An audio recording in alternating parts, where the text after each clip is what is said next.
ouvintes, nós vamos transmitir com muita satisfação uma entrevista que foi realizada com a médium espírita Dona Ivone do Amaral Pereira. Essa entrevista foi realizada no dia 12 de março de 1978, 6 anos antes de sua desencarnação. Já fazem 30 anos que ela desencarnou e nós vamos disponibilizar para vocês, com uma gentileza do senhor Danilo Vilela, a entrevista que ele fez com a médium espírita, considerada, juntamente com Chico Xavier, os dois maiores médiuns do século XX. Dona Ivone tem uma literatura extraordinária disponível, não só como médium, psicógrafa, mas também como uma grande conhecedora da doutrina espírita. Como é que foi essa entrevista com a Ivone? Olha, foi uma pessoa muito simples, tranquila.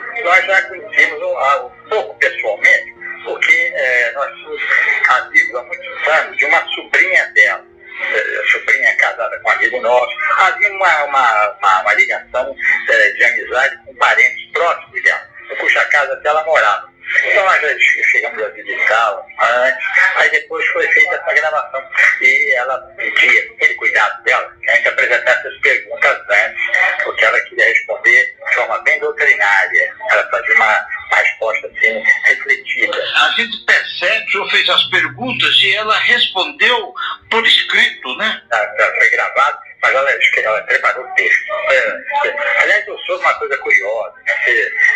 Me disseram que no tempo do Leon Denis, grande orador, os discursos eram escritos também. Na época parece que era considerado deselegante falar de improviso, que é habitual hoje, né?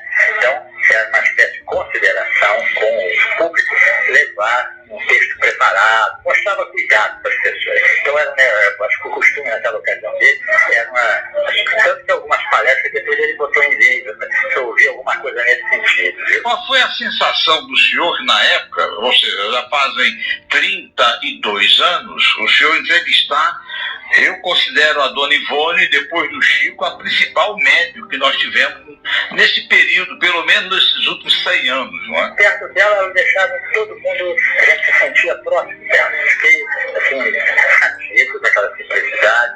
Agora, não tinha dimensão ainda da importância da obra dela, como já tinha lido livros dela, mas o tempo amplia um pouco a nossa percepção, né?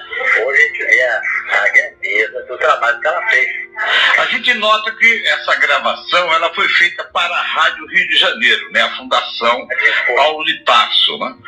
Foi o Arco na Rádio, mais um programa, que foi apresentado num programa lá da Rádio Rio de Janeiro. Para nós, como história, para os médios, porque realmente é uma verdadeira aula. A entrevista que o senhor fez com a Dona Ivone do Amaral Pereira é uma verdadeira aula sobre mediunidade, sobre comportamento, de como que os médios devem se comportar, a pureza doutrinária deve ser exercida na mediunidade. Isso ela era, no bom sentido, radical. Ela era mediunidade totalmente, com mediunidade, com estudo, dedicação.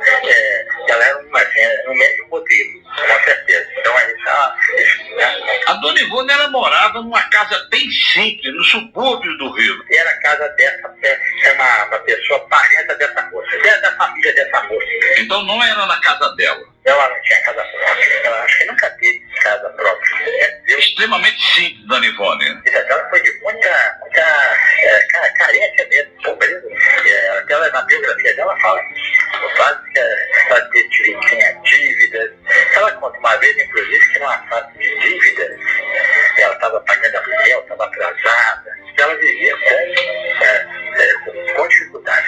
Ela, como o Chico, foram pessoas extremamente pobres. E ela não tinha assim, salário. Na época dela não tinha nem esse benefício de prestação continuada. Hoje, é a pessoa idosa, né? Ela vivia de ajuda às pessoas. Eu não sei se ela tinha uma aposentadoria, o Chico era aposentado, né? E os livros? Os livros, logicamente, ela doou todos para a Federação Espírita Brasileira. Só editados pela fé. Muito bem, senhor. audiência, Danilo Vilela, muito obrigado. Nós estamos falando com o senhor Danilo Vilela, é um senhor atuante no movimento espírita brasileiro. Essa entrevista, ela é realmente um manancial de conhecimento para os médiuns, para aquelas pessoas que têm mediunidade e que exerce esse mandato divino que é a mediunidade, e ela dá muita orientação. E desta grandiosa médium espírita, Ivone do Amaral Pereira. Realizada no dia 12 de março de 1978, no lar do casal Mauro e Elizabeth Roberto, com a nossa irmã Dona Ivone A. Pereira. Dona Ivone, a senhora está completando, neste mês de março, 52 anos ininterruptos de trabalho na mediunidade. Antes de começarmos a fazer algumas perguntas à nossa irmã Dona Ivone, nós vamos oferecer o microfone para ela poder dirigir algumas palavras aos prezados irmãos ouvintes. O microfone é seu, Dona Ivone. Prezados irmãos ouvintes da Rádio Rio de Janeiro, muito boa noite. Com os melhores votos ao alto pela nossa paz e a prosperidade do nosso lar. E aos prezados amigos da Rádio Rio de Janeiro, o meu abraço respeitoso e muito fraterno e os agradecimentos pela honra que me dão de ocupar este microfone, embora não me sinta muito credenciada para tão espinhoso labor. Mas nós não concordamos bem com o final aí, mas nós preparamos algumas perguntas acerca do seu trabalho, desses anos de esforço na mediunidade, e acreditamos que a senhora tenha algo de útil a nos oferecer em termos de experiência, de vivência na mediunidade. Inicialmente, nós gostaríamos de saber quando se manifestaram em sua vida os primeiros sinais da mediunidade. Em várias ocasiões, inclusive através de alguns livros já publicados, eu tenho dito que em mim os sinais da mediunidade se manifestaram na infância. Nunca desenvolvi propriamente a mediunidade. Aos 5 anos de idade, eu via e falava com os espíritos. E com a idade de 29 dias, deu-se comigo o fenômeno de catalepsia, explicado em meu livro Recordações da Mediunidade, quando fiquei, por assim dizer, morta durante 5 horas e corri o risco de ser enterrada viva. Esse fenômeno de catalepsia ou exteriorização da personalidade acontece comigo até hoje. E é assim, dessa forma, que eu convivo muito com os espíritos e conseguia apreender alguma coisa do que se passa numa leitura. Vamos então à segunda pergunta de hoje. Notamos que alguns médicos, ao sentirem a influenciação dos espíritos sofredores que vão ser atendidos através deles, parecem perder controle sobre suas faculdades mediúnicas. Se a direção dos trabalhos lhes solicita pequena espera, enquanto se concluem outros atendimentos, eles não conseguem controlar os gestos ou resmungos do companheiro a ser socorrido. Em outras ocasiões, a incorporação é desencadeada sem qualquer advertência à direção dos trabalhos. Isto seria natural, inevitável, ou haveria alguma possibilidade de que tais companheiros modificassem suas condições de trabalho? Bem, o médium é o dono do seu corpo. E se quiser, poderá controlar-se, esperar a sua vez e dar a comunicação que lhe cabe, a fim de não tumultuar o trabalho. Isso só se passa, perdoe-me dizer, com os médios indisciplinados ou muito nervosos, incapazes de se conter. É falta de instrução doutrinária, de preparo para o mandato que vai desempenhar, de pressa, etc. E também de um acurado estudo sobre o Novo Testamento, pois aí também existem instruções preciosas para a boa feitura das comunicações dos espíritos. Durante a incorporação de espíritos sofredores, alguns médiuns chegam a gritar, esmurrar a mesa e às vezes quase se machucam. Concebe-se que um espírito em sofrimento, muitas vezes mergulhado no desespero ou na revolta, venha envolvido em vibrações desagradáveis. Mas seria necessária ou oportuna a exteriorização completa pelo médium dessas características infelizes? Na sua pergunta, há conceitos exageros que o médium poderia evitar com algum esforço e atenção às instruções dos livros médios. A grande maioria dos médios, não sendo inconsciente, pode, portanto, evitar tais escândalos, embora seja razoável que alguma agitação do espírito comunicante inevitavelmente seja traduzida. O único tipo de médium que é admissível se comporte assim, mal educadamente, é o sonambúlico, o único que é inconsciente e o único que se pode denominar de incorporação. Os demais são médios falantes, ou que são a maioria, de intuição ou de sugestão, e, portanto, conscientes ou semiconscientes, podem perfeitamente corrigir esses exageros. Não obstante, o grau de sensibilidade do médium ou os excessos do fundo nervoso que possui podem contribuir para essa agitação durante o transe, e vemos isso até na aplicação de passes e na impetuosidade com que alguns praticam a psicografia. Mas tudo isso é corrigível, conforme nos adverte o livro dos médicos. No médico sonambúlico, se não se pode dominar porque realmente o seu espírito não está presente, é, porém, frequentemente controlado pelos guias que o assistem e que assistam às reuniões. Devemos ainda compreender que os médios denominados positivos, também muito raros, recebem todas as impressões e choques vibratórios de um suicida, por exemplo.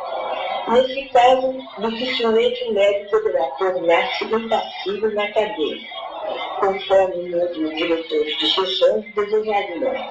Um suicida por trem de ferro, um afogado, um enforcado, um despenhado de alturas, um queimado, etc., se comunicam no médium enlouquecidos.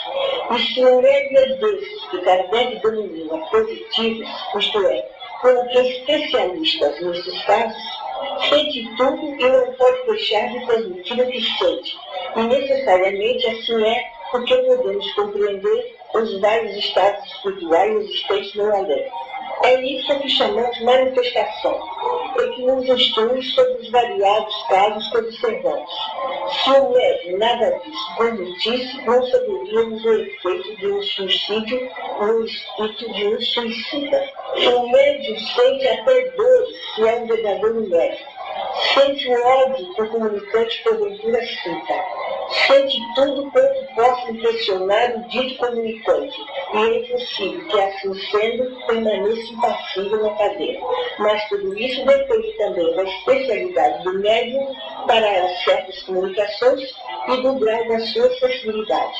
Não há, portanto, regra geral nessa particularidade da mediunidade.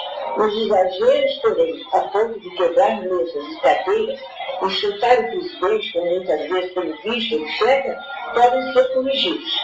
Obsessores violentos podem fazer isso se se tratar de médiuns sonambúlicos, únicos verdadeiramente inconscientes, repetindo. Mas, frequentemente, os próprios guias espirituais os contêm. Nas epístolas de Paulo de Tarso, ou de Pedro, não me recordo bem agora, existe uma instrução que diz: quando um profeta levanta-se para falar, os demais devem esperar a sua vez. E profeta aqui sabemos que é o nome dado aos médicos naquele tempo. Há espíritos com efeito mal educados, impacientes por se comunicarem, e isso incomoda muitíssimo o médico. Mas este deve procurar contê-los para não alterar a boa disciplina dos trabalhos, mesmo porque os dias ali estão para tudo auxiliar e prever. A não ser que a reunião deixe de ser protegida pelas forças benéficas do alto, o que não é admissível supor. Esse incômodo que o médium pode sentir em tais ocasiões é um dos menores sacrifícios a que ele é chamado a suportar pela sua mediunidade. E se ele não fizer ou não puder suportar tão insignificante alteração, Como dará bom testemunho das coisas mais graves que dizem respeito à mediunidade? Muito clara a sua resposta, Nicole. E vamos então à terceira pergunta. Nós focalizamos o médium nas perguntas anteriores, médium da incorporação. Agora, as perguntas dizem respeito aos companheiros que atuam no esclarecimento, que fazem diálogo com o espírito necessitado. Nós sabemos que nas reuniões de desobsessão, enquanto alguns médiuns trabalham na incorporação dos espíritos sofredores, há companheiros que atuam no esclarecimento, que estabelecem um diálogo com o desencarnado em sofrimento, visando aliviá-lo e esclarecê-lo. Que cuidados deveria tomar o colaborador designado para essa tarefa de esclarecimento? O primeiro cuidado a tomar deve ser consigo mesmo, isto é, possuir a capacidade doutrinária e as qualidades morais necessárias a fim de bem conduzir a sessão e fazer-se respeitar pelos obsessores ou qualquer outro espírito necessitado de instrução e bons exemplos. Essas sessões são muito importantes e graves, e é necessário que o seu condutor terreno se premuna de muito valor moral, muita paciência e amor para os entendimentos com as entidades comunicantes e ainda para com as entidades que assistem os trabalhos sem se comunicarem pelos médicos. Jamais os ataque. Falar como falaria um homem educado e generoso a outro homem necessitado. Permanecer atento às instruções que lhe chegarão dos assistentes espirituais. Um dos mais necessários cuidados dos ditos doutrinadores é a prece diária pelos obsessores e demais sofredores, e os pedidos para si próprio tornar-se bom instrumento para esse sagrado ministério, o qual é dos mais importantes na prática espírita e de muita responsabilidade diante do mundo espiritual. A prece é uma defesa, é um auxílio poderoso ao obsessor e o desarma, porque o beneficia e até comove. Mas há de ser constante e não apenas na hora da sessão. Não devo falar aqui de mim mesmo, mas oro pelos obsessores desde a minha infância. Amo-os muito e me compadeço deles, pois são grandes sofredores. Nunca me fizeram mal e sempre tive certa ascendência sobre eles, visto que os trato como irmãos queridos e não como criminosos. Enfim, é preciso que o maior cuidado do doutrinador seja o de habilitar-se o melhor possível para tão importante desempenho. E a doutrina nos ajuda a isso, mesmo compreender e praticar. Às vezes, há necessidade de certa energia, mas aquela energia com que Jesus e os apóstolos costumavam exercer. Esse trabalho é o trabalho do amor e da fé. E se tivermos fé e amor no coração, poderemos doutrinar até os obsessores a sós conosco mesmos, com nossos guias espirituais e com Jesus, através do Evangelho e da prece. Vamos agora à nossa quarta pergunta, prosseguindo ainda quanto a esse aspecto do esclarecimento às entidades necessitadas. Então, Dona Ivone, ainda quanto a esse aspecto de esclarecimento aos sofredores desencarnados, quando percebemos que o espírito que se apresenta através do médium não tem consciência de seu estado, isto é, ainda não sabe que deixou a vida material, o seu corpo físico, qual a melhor linha de ação? Vamos então apresentar 3 linhas de ação para que a senhora as comente ou diga qual seria a melhor. Não dizer-lhe que morreu, mas apenas procurar aliviá-lo, levantar o seu ânimo, preparando-o para que os mentores espirituais deem a notícia. B. Dizer-lhe claramente que já não tem mais corpo físico e precisa, em consequência, adaptar-se à nova situação. E, finalmente, C. Terceira linha de ação. Não adotar uma forma de ação sistemática, agindo em cada caso conforme a intuição que receba no momento. Olha, meu irmão Danilo, parece que esse trabalho modificou-se muito ultimamente, depois que me retirei das atividades em centros espíritas. No meu tempo, quando trabalhava nesse setor, e trabalhei durante muitos anos, a primeira coisa que se fazia num caso desse era a prece fervorosa para que o espírito guia do comunicante se aproximasse a fim de auxiliar no esclarecimento. O doutrinador conversava pacientemente com ele, isto é, o espírito que se comunicava. Pedia-lhe que examinasse o corpo pelo qual falava, a fim de bem compreender que não era o seu. Se não desse resultado várias tentativas, porque se lançava a mão, apelava-se para os guias, a fim de que um quadro da sua desencarnação lhe fosse apresentado e o comunicante, então inteirava-se da verdade. Isso, às vezes, acarreta um choque, uma surpresa forte, mas necessária e benéfica. É um método usado em leitura, e nunca presenciei crises mais graves, distúrbios impressionantes nessas ocasiões, como ouço dizer que atualmente acontece. Alguns espíritos, até sentem alívio, gostam mesmo de saber que já não são homens, e portanto não mais precisarão sofrer o que vinham sofrendo. Muitas cenas dessas tenho presenciado também no leitura, durante os desdobramentos, e são sempre benéficas, mas também há outras mais fortes, dependendo do caráter ou das condições dos espíritos que as vivem. Às vezes, o espírito desmaia de emoção, porque o espírito também desmaia. Durante as sessões, tais fatos também se podem passar e tenho assistido muitos, mas sempre com bons resultados. Assisti em espírito uma cena dessas, o espírito de uma sobrinha minha que morreu subitamente vitimada por uma injeção mal adequada. Quando ela viu, e eu também vi em retrospecto, a cena do próprio caixão mortuário descendo ao fundo foi acometida de uma crise forte. Mas espíritos guias assistiam, e logo o doutor Bezerra de Menezes apresentou-se, enlaçou-a pelos ombros e ela desmaiou nos braços ou no ombro dele, e se afastava. Hoje em dia, porém, dizem que não aplico mais esse sistema de esclarecimento em nossas sessões práticas, o que me admira muito. Eu sempre conheci tal trabalho e sempre muito benéfico e inovador. Não sei, portanto, como responder a essa pergunta atualmente, pois vejo que tudo mudou no modo de se fazer sessões espíritas. Dizem que há crises muito grandes, onde só o fenômeno ocorre agora.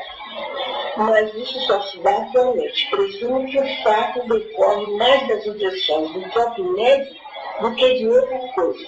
Poder mesmo, afinal de contas, como está havendo tantos, pois em outro tempo o efeito do fato passava-se normalmente e nada mal acontecia.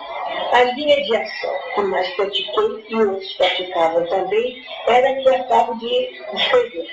São fenômenos estes belos e comoventes que não poderiam deixar desaparecer, os quais requerem firmeza de ação e fé, trabalho de verdadeira caridade, muito edificante. Eu repito, nunca assisti nada desagradável nesse sentido. Agora, na linha A, se não dissermos a comunicante que ele morreu e deixarmos o trabalho para os dias, que vale então a vinda dele nas sessões? Não são esses trabalhos que nos instruem sobre a convivência com espíritos? E se isso dava certo há alguns anos passados, por que não dá hoje em dia? A linha B, ou o detalhe B, está respondido na exposição acima. C. Fórmula sistemática não creio que possa haver. Cada caso é diferente. Não existem dois perfeitamente idênticos. Será necessário, então, conhecimentos gerais sobre o assunto de parte do doutrinador e ficar atento às intuições que virão do alto. O trabalho é grave, sério, mesmo divino. É a nossa aprendizagem para as tarefas que havemos de analisar no mundo espiritual quando para lá formos. E isso não podemos jamais esquecer. Muito interessante a sua abordagem do problema, Dorival. E parece que essa maneira de conduzir essa questão ainda é adotada em muitos locais. Nós também. Isso me satisfaz muito, porque é um trabalho belíssimo que eu pratiquei muito. Todos praticavam. há uns 20 anos passados. Mas agora eu ouço dizer, eu lembro de umas pessoas aqui no médico, uma vez eu fiz isso. O espírito viu o corpo inteiro, viu o corpo, e a médium desmaiou, saiu, teve um ataque, não sei o que, ficou no espírito. Mas acredito que fosse mais um médico. Era uma senhora, uma moça. Acredito mais, eu se dava certo, há uns 20 anos passados, por que não daria hoje? Isso se faz ainda assim e com resultados normais. Eu fico muito satisfeita, eu fico muito satisfeita, porque eu estou um pouco afastada desse trabalho, eu estou aposentada desse trabalho. Nós vamos seguir então com mais uma pergunta aqui. Nós, agora mudando um pouco de assunto, nós comentamos em reuniões anteriores a necessidade de estudo por parte do médium e os inconvenientes e mesmo perigos a que se expunha o médium que não estudava, que não conhecia a doutrina. A senhora poderia ilustrar essas afirmativas com alguns exemplos, alguns casos que tenha observado? Bem, o estudo não só para os médicos, como para qualquer outro adepto do espiritismo, é indispensável por inúmeras razões, como indispensável é o estudo da medicina ou da engenharia, etc., para que se possa ser médico ou engenheiro. O médico que não estuda, que não conhece a doutrina, pode se expor a diversos inconvenientes e mesmo perigos, além de prejudicar a própria doutrina. Conheço médicos, até mesmo em minha família, que pela teimosia em não se habilitar para a prática da doutrina acabaram desfiliados, visto que não possuíam base para verificar o embuste dos conselhos que lhe davam e das ordenações que recebiam para esta ou aquela prática. Numerosos médicos por aí tudo neste nosso Brasil são sendo auxiliados até pela autossugestão. Tornam-se mesmo ridículos com as afirmações que fazem sobre o que recebem, por ignorarem as sutilezas da doutrina e até mesmo as leis que presidem as fatos capitais da vida em além-túmulo e até na TV. Apresentam ensinamentos apócrifos, como obtidos do alto, muito graves, os quais não vale a pena citar aqui. Eu me sinto autorizada a dizer isso porque me corresponde com grande variedade de médios de todo o Brasil. A doutrina que prega, quer denunciados ou não, é uma doutrina apócrifa, com erros dos mais elementares, todos da mesma. E isso é responsabilidade para eles próprios, pois que se tornam instrumentos suspeitos e pouco procurados pelos bons espíritos, tornando-se antes presas de investigações e prejuízos para o bom andamento da própria causa espírita. Contudo, há exemplos de médios incultos que têm obtido frutos excelentes com a própria faculdade mediúnica. Mas esse tempo já vai longe, era do início, quando a doutrina não contava ainda com os livros instrutivos que hoje possuímos. Os espíritos guias têm aconselhado até a leitura ou o estudo de obras históricas, principalmente sobre o cristianismo, pois os médios em geral e em particular, os dos setores de psicografia e oratória, precisam fornecer o capital intelectual necessário aos espíritos a fim de que a sua produção mediúnica não sofra deficiências.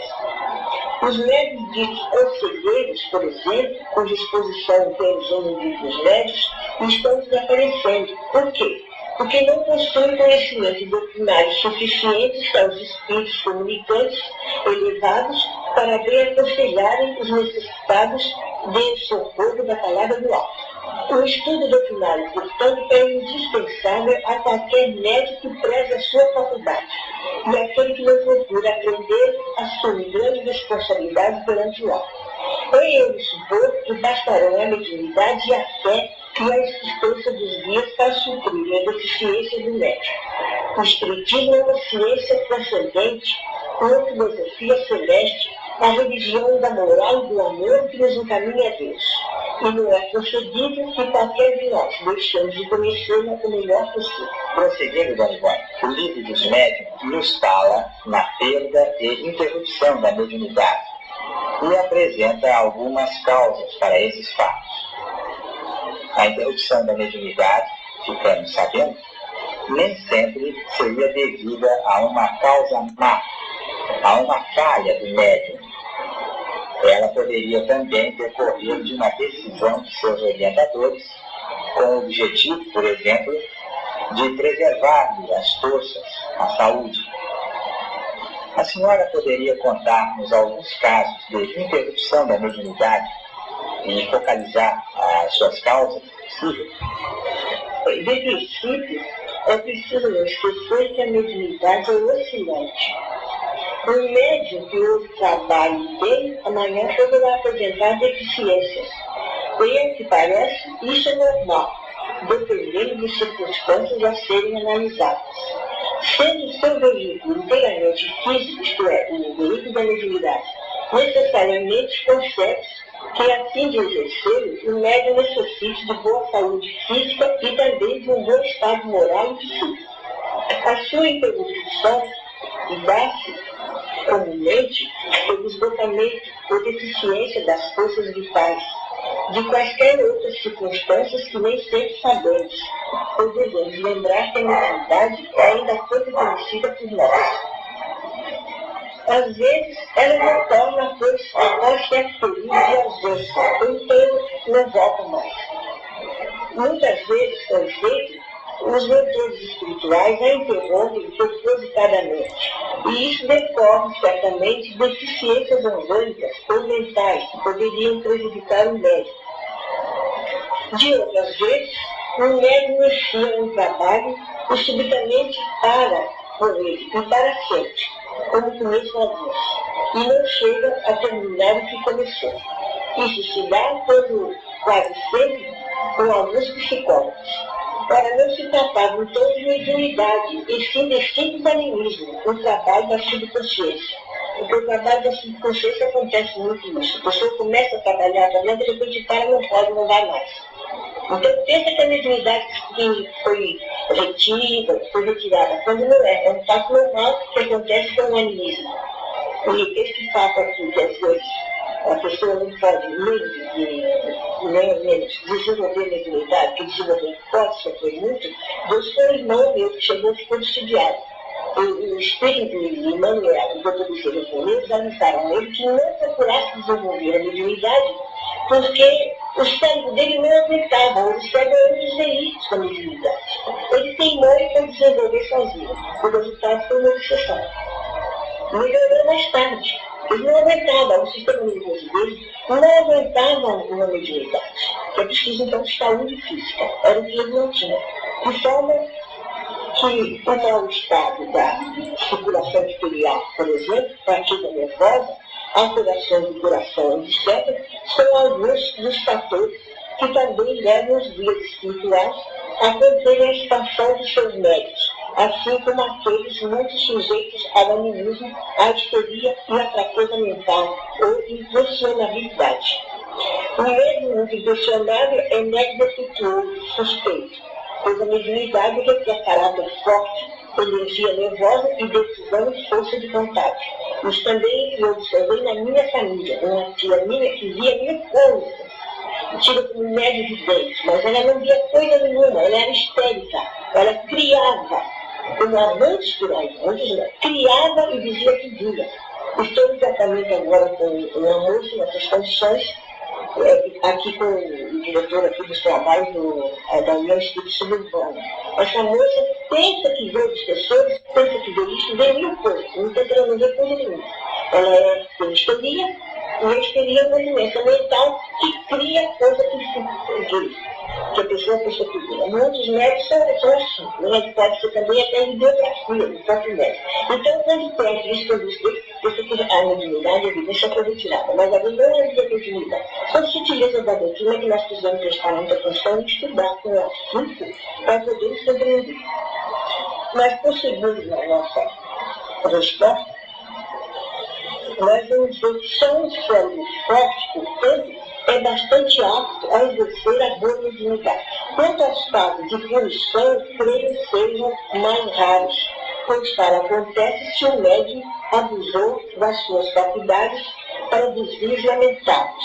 Muitos médios, aliás, trabalham, mas a sua faculdade desde muito, não mais produz senão a sugestão ou o próprio animismo, o que passa despercebido para sempre.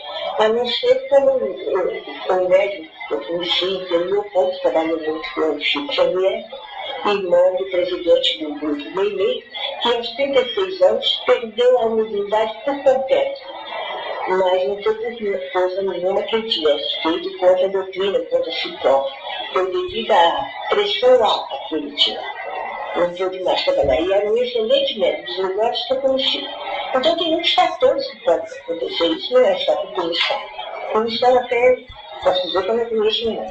A idade mais ou menos avançada é também motivo para o declínio da expansão mediúnica, pois aí vemos o fundo vital já enfraquecido, o sistema nervoso bastante decadente e as glândulas cerebrais cansadas. E sabemos que todos três são veículos da mediunidade. É muito interessante o comentário, Dona Ivone. E nós, então, podemos concluir essa mesma ordem de ideias, indagando a senhora quanto à perda da mediunidade. Se a senhora poderia falar-nos alguma coisa sobre perda de mediunidade? A perda total da mediunidade, sem esses motivos, deve ser porque os espíritos não querem mais se complicar por aquele médium, por essa ou aquela razão. Ainda estamos longe de compreender plenamente esse importante fenômeno que é a mediunidade. A faculdade, aliás, é um patrimônio do espírito e não se acaba, portanto, mas pode ser suspensa ou interrompida para sempre no plano físico e aproveitada no plano espiritual, pois somos médiuns também quando dormimos ou quando desencarnados. Se o médium não procedeu indevidamente com ela, a causa da sua interrupção deve ser, portanto, não uma punição, mas por motivos orgânicos ou psíquicos que nos cumpre averiguar, se é que poderemos fazer isso por enquanto. Acredito, portanto, tratar-se de um fato natural que não nos deve impressionar. Não é somente com a mediunidade que se serve a Deus e ao próximo. A nossa própria inteligência, a nossa cultura, a nossa boa vontade, o nosso coração e o nosso amor também muito podem servir a Deus e ao próximo. Às vezes pode também a mediunidade ser retirada ou o médico perder a sua faculdade por uma progressão. Talvez em vidas passadas ele não tivesse usado bem a mediunidade. É tudo isso que nós temos observado e devemos continuar observando, para aprendermos alguma coisinha mais. Nós agradecemos muito a nossa irmã Dona Ivone essas considerações, fruto da sua experiência já longa no campo da mediunidade. E, naturalmente, esperamos contar com essa boa vontade dela em outras ocasiões para auxílio a todos nós. E outras vezes voltaremos a fazer perguntas da senhora, Dona Ivone. É com muito prazer se eu souber responder o que vocês perguntarem. Eu que tenho que agradecer a Deus e a vocês essas horas de trabalho que nos são confiadas, porque uma beneficiária de tudo isso sou eu mesma, ou os médicos que trabalham. Quando a senhora começou a trabalhar regularmente na mediunidade, com responsabilidade no centro espírita? Assumi a responsabilidade de médium trabalhando regularmente em um centro espírita em março de 1926, há 52 anos, portanto. Trabalhava então como médium receitista, passista e de incorporação, sendo responsável por um trabalho de curas, inclusive de desobsessão. Nós já ouvimos, Dona Ivone, pessoas afirmarem que não desejam ser médiums porque, no dizer delas, os médiums sofrem tanto, elas acham que a mediunidade acarreta sofrimentos. No que diz respeito às suas provações, às suas dificuldades, a mediunidade terá atuado como fator agravante? Não, absolutamente. A mediunidade não faz... Isto é, uma mediunidade que para desenvolver faz sofrer mais. É o que chamamos a mediunidade com lágrimas. A minha não foi com lágrimas. Absolutamente a minha mediunidade não me fez sofrer. Ao contrário, ela protegeu-me contra os dissabores que sofri e me proporcionou os únicos dias felizes que desfrutei neste mundo. Amei e respeitei sempre a minha mediunidade.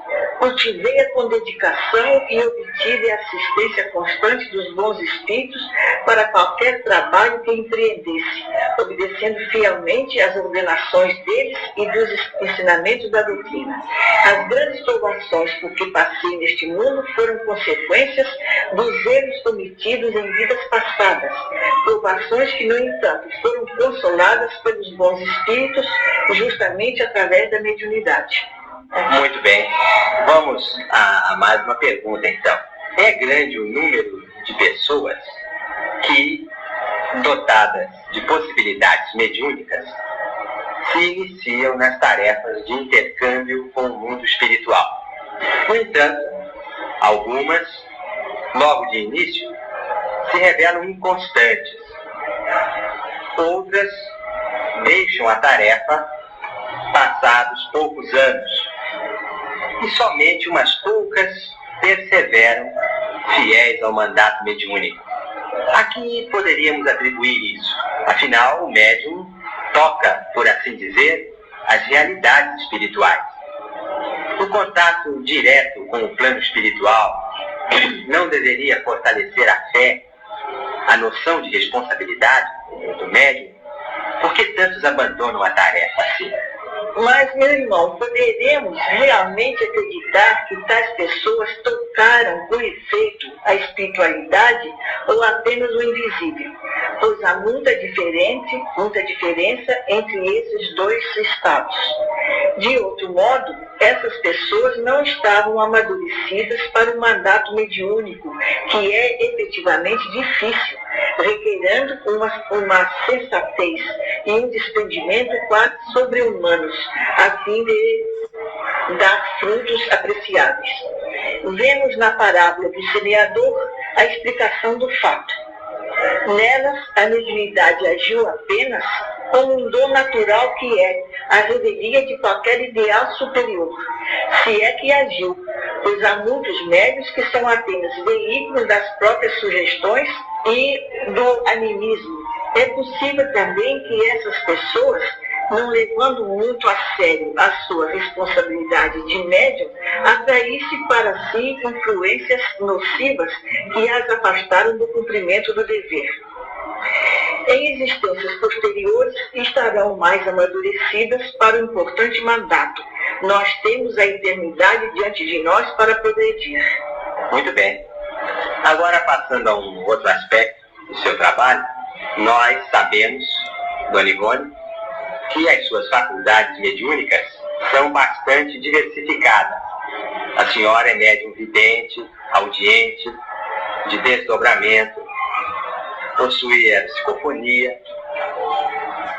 Mas, detendo-nos na psicografia, quantos livros recebidos por seu intermédio acham-se já publicados? Sim, eu possuo essas faculdades, ou por outra. Algumas delas possuía, porque atualmente algumas já não possuem, já declinaram. Com o tempo, com a idade, com o cansaço, elas declinaram. E todas me serviram muito no decorrer desses 52 anos de atividades doutrinárias. Mas as mais positivas sempre foram a psicografia, a psicofonia e o desdobramento ou exteriorização da personalidade, para usarmos o termo clássico. Com a psicografia recebi 20 livros, mas publicados tenho apenas 12 até agora. Os demais tento rever a fim de ver se ainda poderei aproveitá-los. Com a mesma faculdade, trabalho até hoje em receituário, orientações, conselhos, etc. A faculdade de incorporação, no entanto, há vários anos que desapareceu. As demais permanecem inalteráveis, sendo que a vidência, por exemplo, eu apenas vejo a hora que estou trabalhando. Ainda assim, a todo momento, toda hora, como alguns médios veem, eu absolutamente não vejo agora e nunca vi. Mas durante o trabalho eu vejo. E quanto a esses seus livros publicados, todos eles foram publicados pela FEB, a nossa Federação Espírita Brasileira? Sim, todos eles foram publicados e editados pela Federação Espírita Brasileira. E conforme a senhora nos falou, a senhora possui então outras obras aguardando publicação, não é? Aguardando publicação, mas ainda depende de uma revisão que eu fizer com os espíritos guias, os autores espirituais dos livros. Acontece que atualmente não estou bem de saúde e não sei se poderei fazer esse trabalho, que é um trabalho muito grave. O trabalho de revisão de uma obra com o médium é mais grave do que o mesmo momento da recepção do livro. Se eu conseguir fazer isso, é possível que eles saiam publicados. Então a senhora não se acha preparando algum novo livro, apenas trabalho de revisão de obras já recebidas, é isso? Justamente. Minha tarefa mediúnica literária para livros está encerrada, por ordem dos guias espirituais. Era só isso mesmo que eu deveria fazer. Mas exerço a psicografia em outros setores, inclusive escrevendo artigos espíritas ou evangélicos, em particular para reformador, usando um pseudônimo. Dona Ivone, a senhora trata com a mediunidade desde menina e trabalha regularmente como médium há 52 anos. Que palavras a senhora gostaria de dizer a um companheiro que se candidata atualmente ao trabalho mediúnico?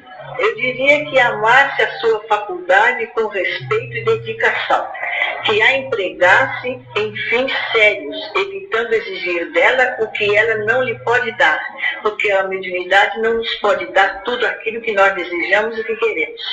Exemplo, a literatura mediúnica é uma especialidade que nem todos os psicólogos possuem.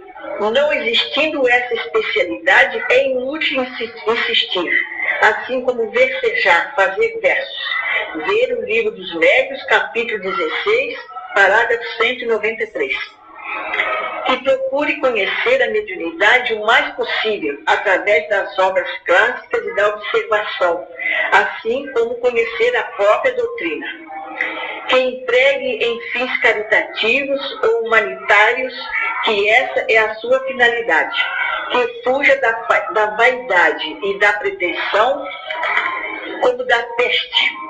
Enfim, que procure reformar-se para si próprio, para a sua faculdade e para Deus. Muito bem. Isso aí seria um curso de segurança para os médicos, né? Nós vemos que tem muitos médicos que não são absolutamente evangelizados, que não têm nem boa moral e que produzem fenômenos.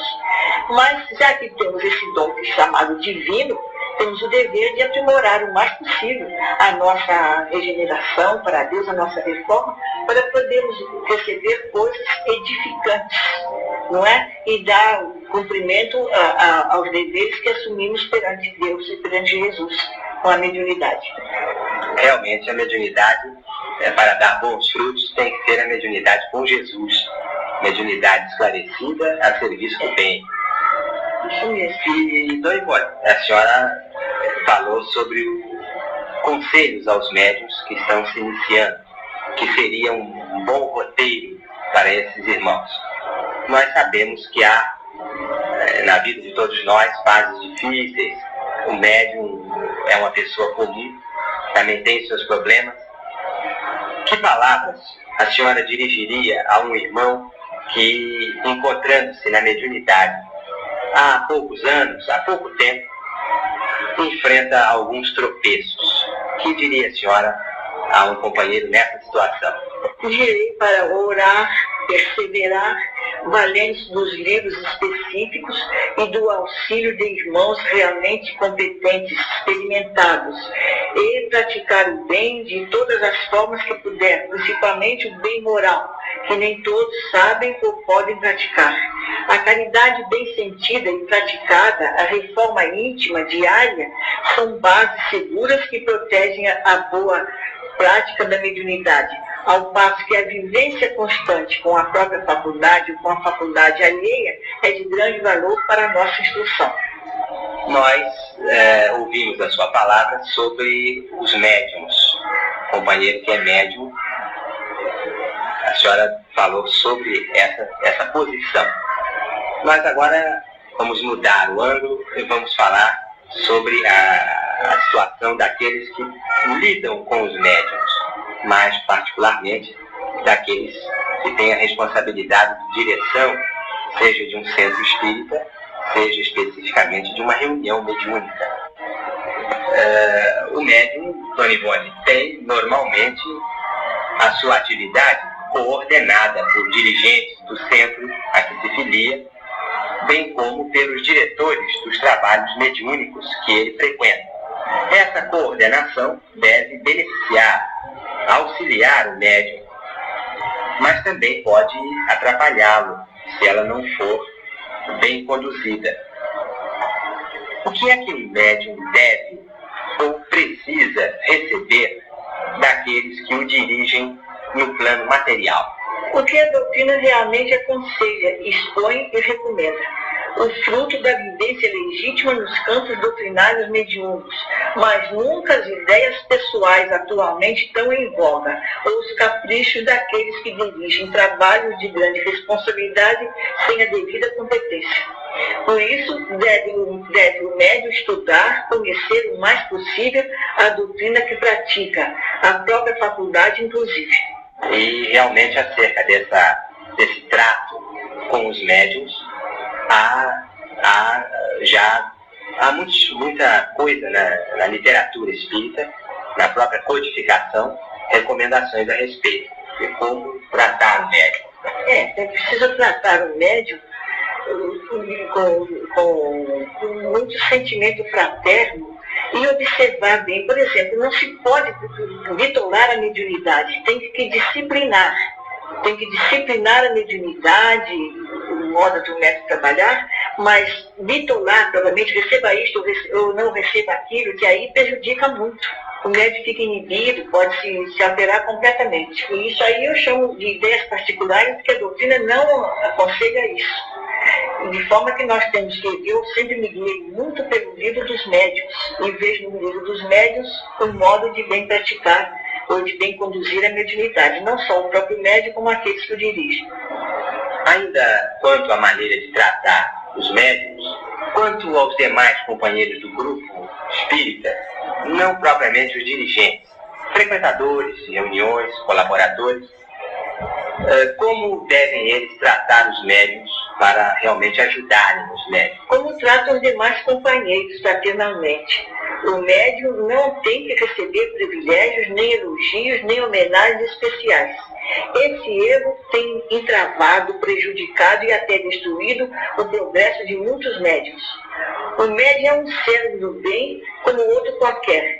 E como intermediário entre o invisível e a terra, está cumprindo seu dever, como os demais adeptos cumprem o deles. Precisa, sim, de caridade e orações que lhe deem forças para o mandato que deverá desempenhar. Lembremos de que o próprio Mestre disse aos seus apóstolos: assim também vós, depois de haveres feito quanto vos foi ordenado, dizei: somos servos inúteis, porque fizemos apenas o que devíamos fazer. Lucas capítulo 17, versículos 3 a 10. Muito bem, Dona Ivone. O Evangelho realmente tem sempre orientação para a nossa vida, em qualquer situação. Não tem a menor dúvida. Tem sim. Mas vamos prosseguir. Nós falamos do tratamento a ser dispensado ao médium. Vamos agora focalizar o tratamento que o médium dispensa aos outros. Deve o médium atender ou procurar atender a todos os pedidos que lhe são dirigidos? Essa é a pergunta agora. A todos os pedidos, não. Porque os médiuns frequentemente recebem pedidos antidoutrinários, que seria desrespeito apresentar aos guias espirituais a fim de obter uma resposta. Eu, por exemplo, trabalho muito no setor de atendimento, em conselhos, orientações, etc. E vários são os pedidos que recebo até para perguntar aos guias se podem desquitar dos maridos para o noivo que rompeu o noivado voltar de casar-se, para arranjar empregadas domésticas, empregos vários, etc, etc. É evidente que não farei tais pedidos aos protetores espirituais, mas oriento doutrinariamente o consulente, reconforto conforme a doutrina aconselha e oro com frequência pelos mesmos consulentes. É um modo de ajudar e não repelir aqueles que nos procuram. De um modo geral, o médium há de ser paciente e fraterno, pois isso é o que a doutrina dos espíritos aconselha. Será necessário, com efeito, um grande esforço de parte deles, um exaustivo esforço para manter a serenidade ante as exigências do público que o procura. Realmente, há pessoas que, não conhecendo a mediunidade, dirigem ao médium pedidos mais, às vezes, até inconvenientes. Sobre isso, queríamos também fazer uma pergunta, Dona Ivone. Como proceder com os irmãos ainda não suficientemente esclarecidos quanto à verdadeira função da mediunidade, que procuram um médium para tratar de assuntos pueris ou então de problemas cuja solução envolve decisão pessoal deles? Se o médium é conhecedor da doutrina e bem assistido espiritualmente, explicará os princípios doutrinários usando de franqueza com aqueles que julgam solucionar os próprios problemas através de um médium. Aliás, muitos problemas pessoais têm sido resolvidos com os conselhos de um médium e até com as orientações de um espírito protetor, particularmente em se tratando de casos de família, às vezes dolorosos. Não é essa a missão da caridade que o Consolador enviado por Jesus nos veio aconselhar? Geralmente, em não podendo ser atendido em suas pretensões, as quais nem sempre são toleráveis pela doutrina, o consulente se agasta, mas o médium não poderá nem deverá transigir com as exigências descabidas daqueles que, nada conhecendo de assunto espírita, julgam poder tudo resolver com o auxílio do médium junto aos espíritos. No entanto, sempre haverá uma sugestão, um conselho que o médium poderá dar a esses tais dele próprio, sem transgredir os preceitos doutrinários.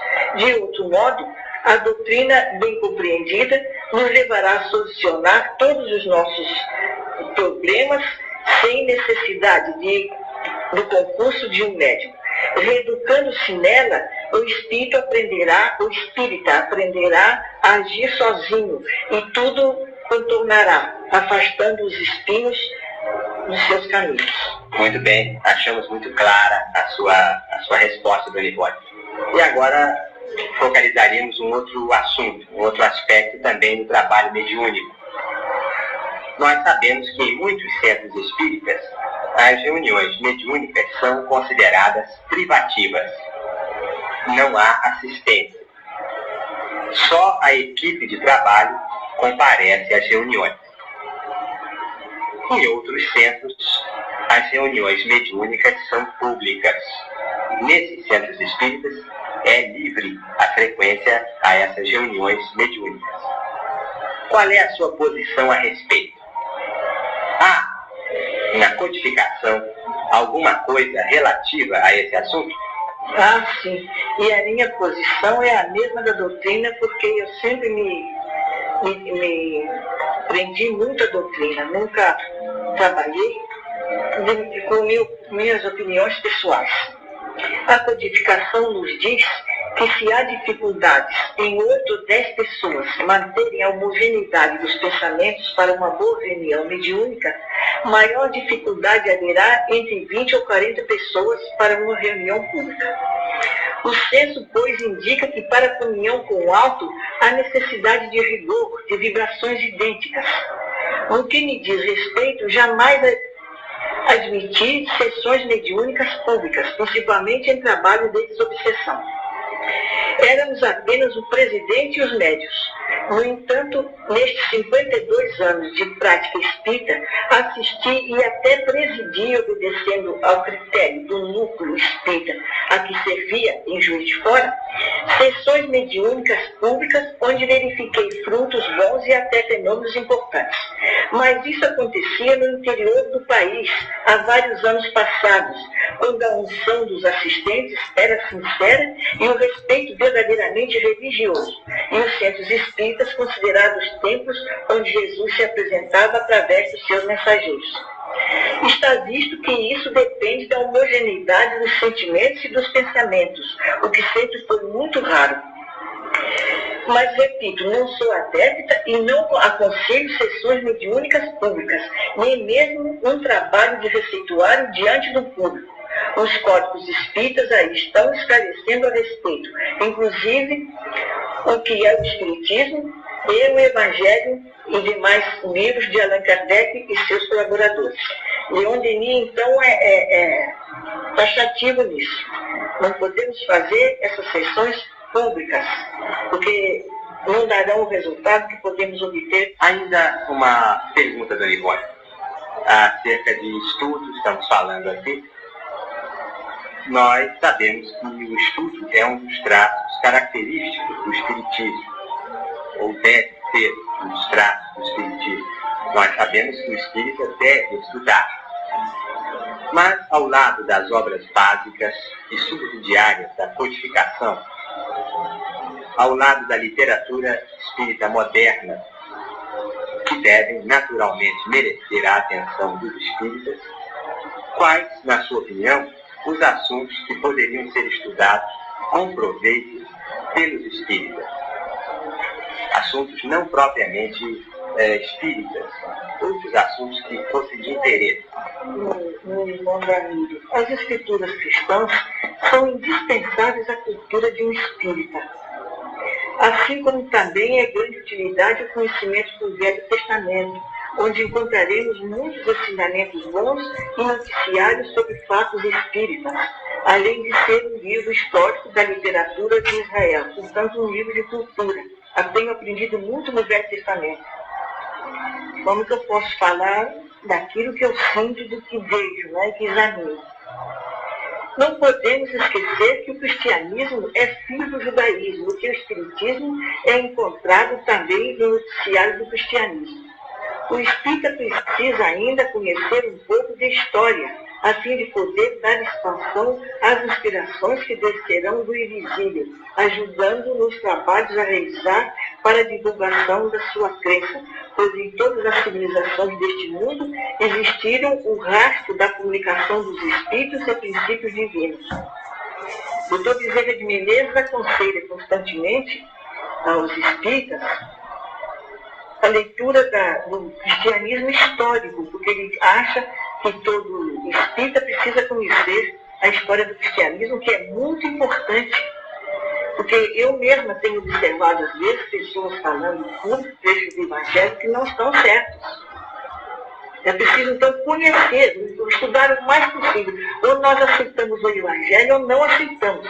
Há espíritas que, de fato, não se dedicam muito ao Evangelho. Se dedicam mais à parte verdadeiramente espírita. Mas o conselho que nós recebemos do alto, inclusive da codificação, atinge o Evangelho, o estudo do Evangelho. Né?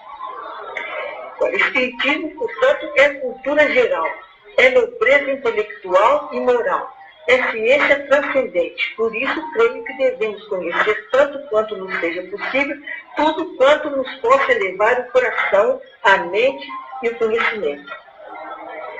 Mas não podemos também olvidar que tudo isso deve ser acompanhado da humildade do coração, da simplicidade do comportamento, sem pretensões a títulos acadêmicos geradores do orgulho.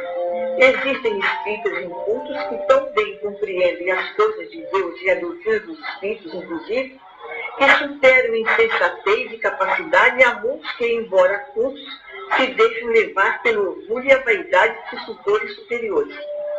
Há ocasiões em que meus guias recomendam-me ler obras profanas de todos os tipos, desde que esclareçam e edifiquem a mente. Atermos somente a literatura espírita será exclusivismo que limitará a nossa ação em favor da própria doutrina que defendemos. Muito bem, Dona Ivone. Nós, então, agradecemos a sua colaboração. Cremos que todos concordam que a senhora disse representa o consenso, que é um traço característico da nossa doutrina e reflete também a sua experiência de 52 anos no trato da mediunidade. Mas essas foram apenas algumas perguntas que nós formulamos. Nós esperamos, dentro de algum tempo, formular outras para dispormos, desfrutarmos do prazer de ouvi-las de colher os frutos da sua experiência, essa experiência que a senhora acumulou com esforço e com sacrifício.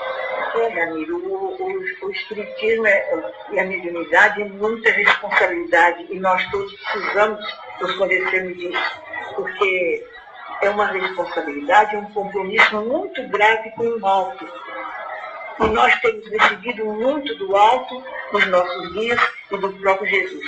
E tem sido incansável em todos os tempos e principalmente de há um século para cá, os ensinamentos e a proteção que temos tido do alto. É o que eu desejo, sinceramente, que os meus irmãos espíritas, a quem eu muito amo e a quem muito agradeço o carinho que todos têm comigo, é o que aconselho a isso, levarem muito a sério todas essas coisas, porque aí está a nossa redenção. Que Deus abençoe a todos. Muito obrigado, Dona Ivone.